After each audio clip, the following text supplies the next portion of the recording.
Two dielectric layers are inserted between two conducting plates.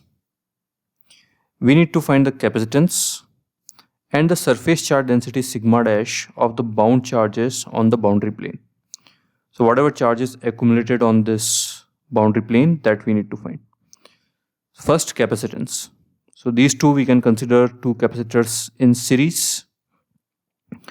So C1 is A epsilon by D times epsilon 1. So without the dielectric, it's S epsilon by D1, and because we insert the dielectric, C capacitance increases by epsilon amount. So this is C1, and similarly C2 is S epsilon by D2 times epsilon 2. So in series, so C equivalent is C1 C2 by C1 plus C2, which gives our answer. Now in second part, the density of the bound charges on the boundary plane. So let's say the charges induced on the first dielectric are sigma 1 and minus sigma 1. So we are giving positive charge here on this plate. So positive sigma 1 will come on this plate and positive sigma 2 will come on this plate. This plate, or you can say this side of the dielectric. So consecutively minus sigma 2 will be here and minus sigma 1 will be here. So on the boundary plane, the sigma dash which we need to find is sigma 1 minus sigma 2. That is the total surface charge density. So that is the density of bound charges on boundary plane. So we need to find what their values are, and for that we'll make use of what is the field inside. So inside 1, the first dielectric, E minus sigma 1 by epsilon is equal to E by epsilon 1. So let E be the field outside the dielectrics. So I've just exaggerated this gap here.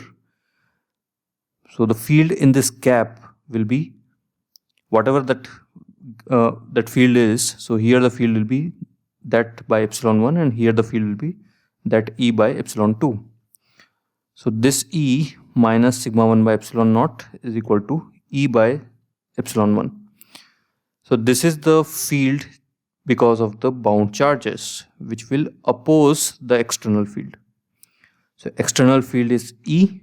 Because of bound charges, inside the field is towards left, and its value is sigma 1 by epsilon, and E by epsilon 1 is the final net field. So net field E by epsilon 1 is equal to external E minus due to the bound charges, which is sigma 1 by epsilon.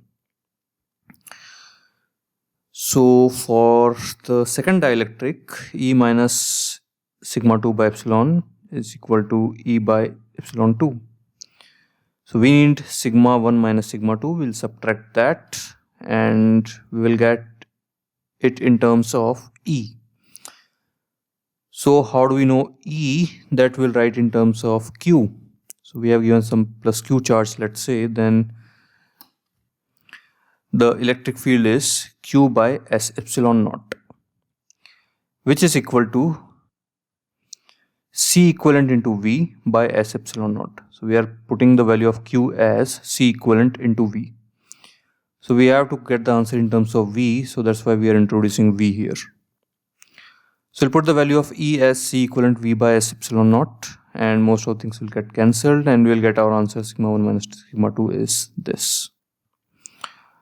So once again, our approach here was we needed to find the surface charge density at the center. So we needed the terms of sigma 1 and sigma 2. So we got sigma 1 and sigma 2 in terms of E, and E we got in terms of C equivalent into V, because in the problem V was given. So we know that electric field is proportional to V. So that's why we did that.